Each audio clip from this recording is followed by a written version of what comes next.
Ya kan? Yang kedua apa? Sampai di sana ini kita sedang dididik oleh Allah untuk menghargai perbedaan. Semua manusia ini tidak diseragamkan oleh Allah. Kenapa nggak diseragamkan oleh Allah? Ya karena maunya Allah.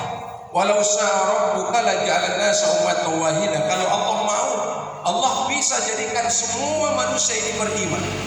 Yang kafir dikasih hidup, dikasih rezeki. Yang beriman dikasih hidup, dikasih rezeki. Begitu sampai nanti di Masjidil Haram, Allahu Akbar. Ada yang tangannya lurus, ada yang tangannya langsung bersedekap kayak kita ini. Ada yang kunut, ada yang enggak kunut.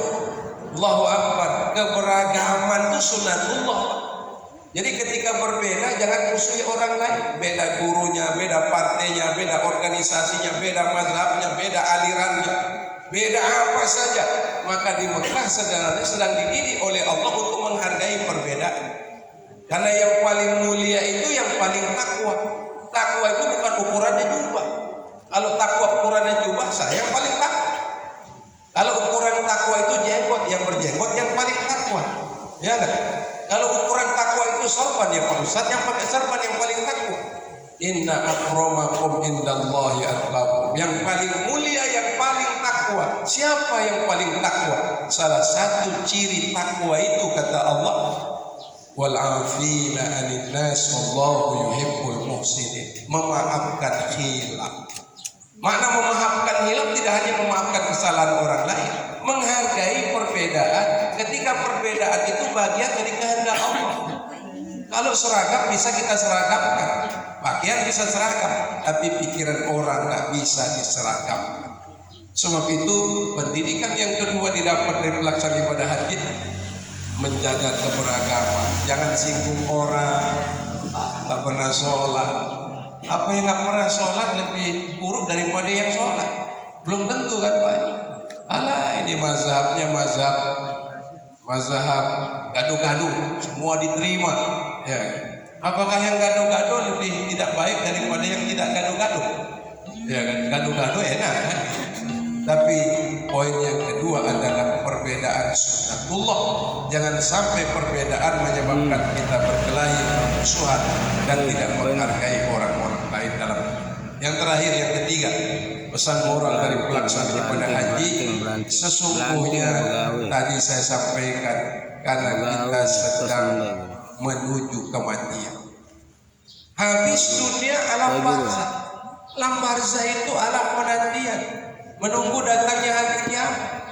Kalau kiamat 2000 tahun kita menunggu. Dalam kondisi menunggu dapat apa? Makanya kalau hambanya yang mati, yang meninggal, mereka bawa iman, bawa amal soleh, Allah bilang salamun qaulan mir rabbir rahim. Surah apa itu?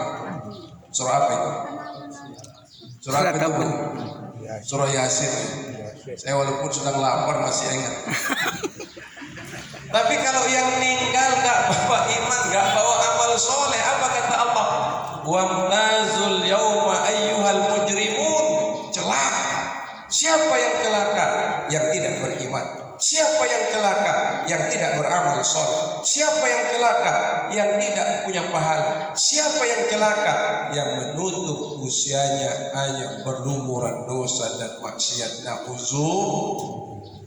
Coba lihat Ashabul Kahfi, 309 tahun ditidurkan oleh Allah.